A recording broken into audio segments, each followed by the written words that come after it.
sekarang kita bertemu lagi anak-anak. Kalian apa kabar? Semoga kalian baik-baik aja ya. Ingat, di masa pandemi seperti ini jangan keluyuran, tetap di rumah, jangan kemana-mana ya. Sebelum memulai kegiatan pembelajaran, alangkah baiknya kita mengucap basmalah, bismillahirrahmanirrahim, dan doa sebelum belajar. Raditu billahi robba, wabil islami dina, wabil muhammadin nabiyya, wa rasulah, rabbi jidni ilma, warzuqni fahma, amin ya rabbal alamin.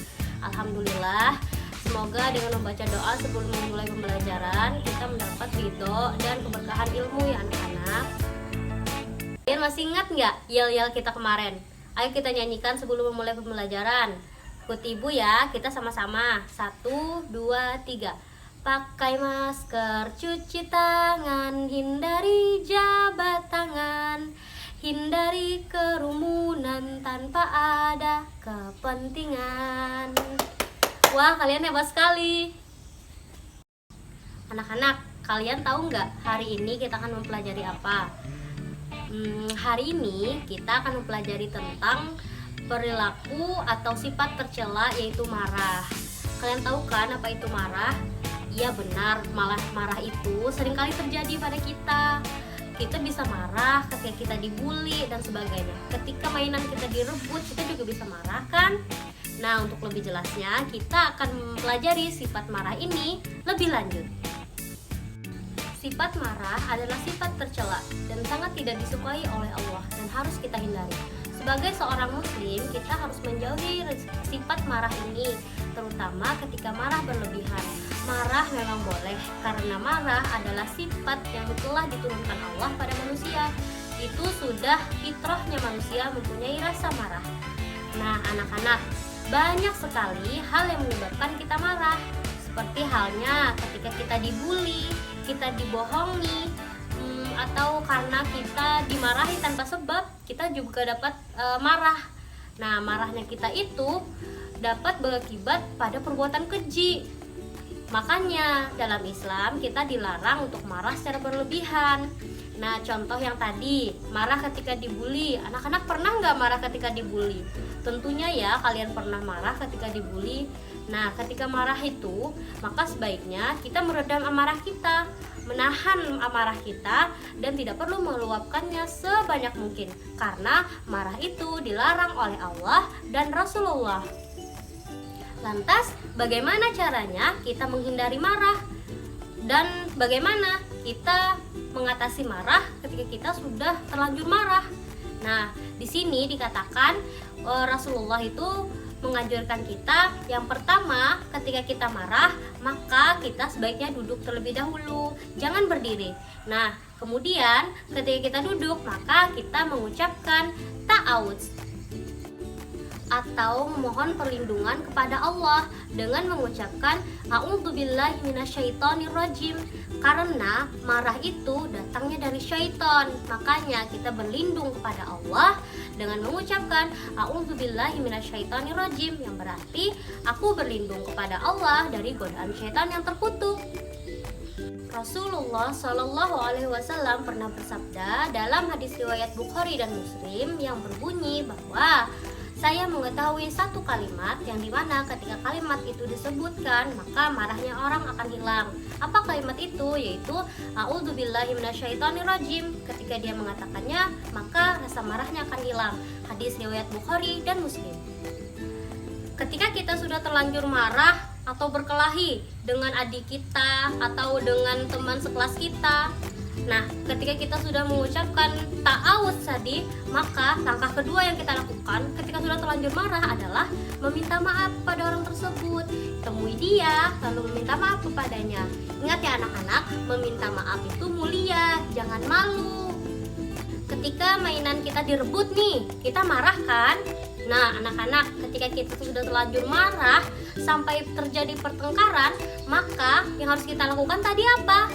Benar sekali, kita harus meminta maaf, temui dia, jangan malu. Kenapa sih Islam itu kekeh banget melarang kita untuk marah? Bahkan Rasulullah sampai bersabda dalam hadisnya bahwa marah itu untuk berlindung dari syaitan harus mengumpul ta'awudz. Wah, ternyata sebesar itu ya bahaya marah. Kenapa ya Islam melarang kita untuk marah?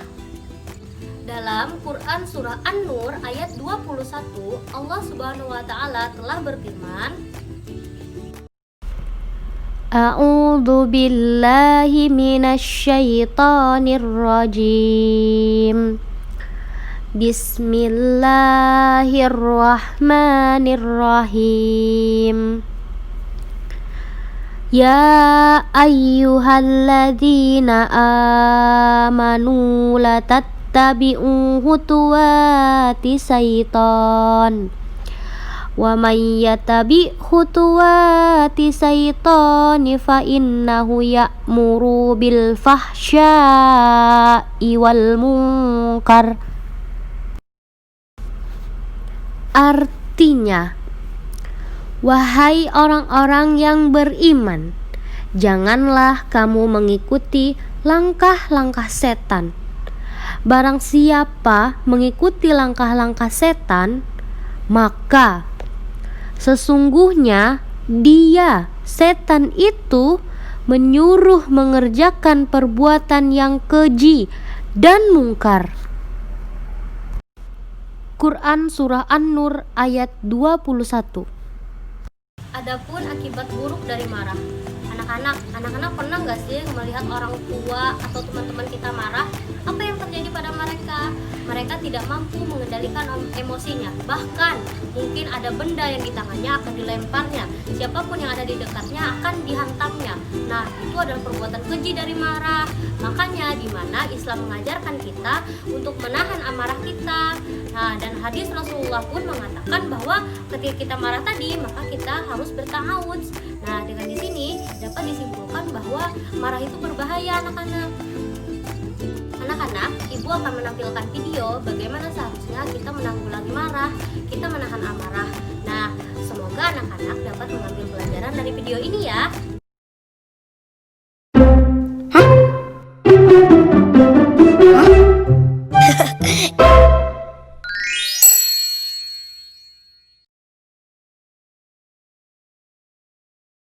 Assalamualaikum, Mama. Assalamualaikum, Mama. Waalaikumsalam. Gimana ngajinya? Alhamdulillah, Nusa udah setor 1 surah. Masya Allah. Kalau gitu, Nusa sudah tambah hafalan ya? Rara juga, Ma. Oh, Rara juga. Udah hafal banyak hadis. Alhamdulillah. Rara hebat. Rara gitu loh.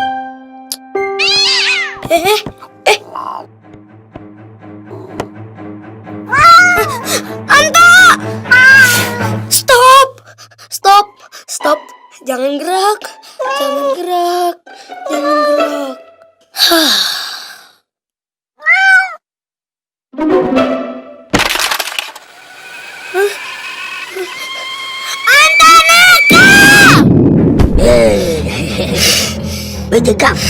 Bejekam.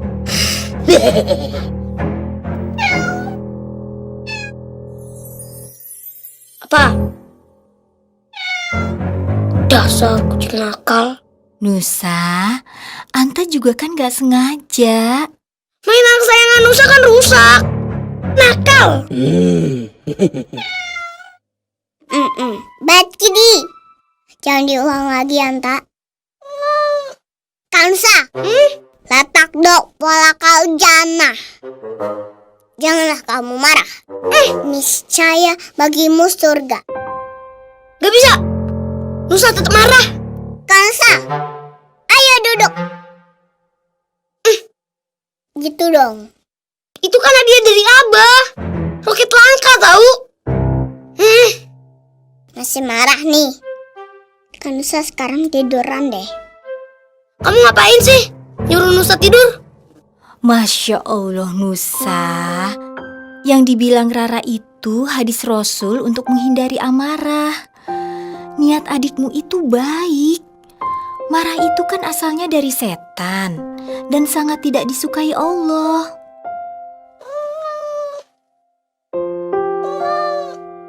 Kalau Kansa masih marah, kakak ambil wudhu deh.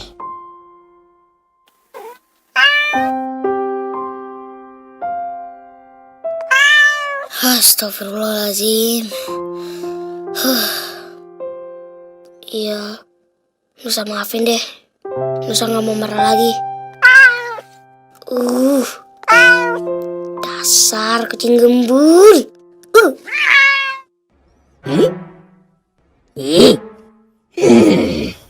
Diman tidak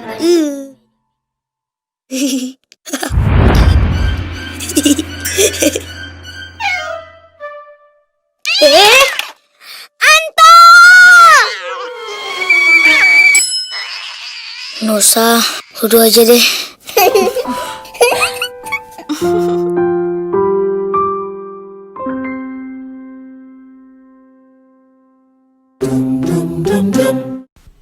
Asik bukan?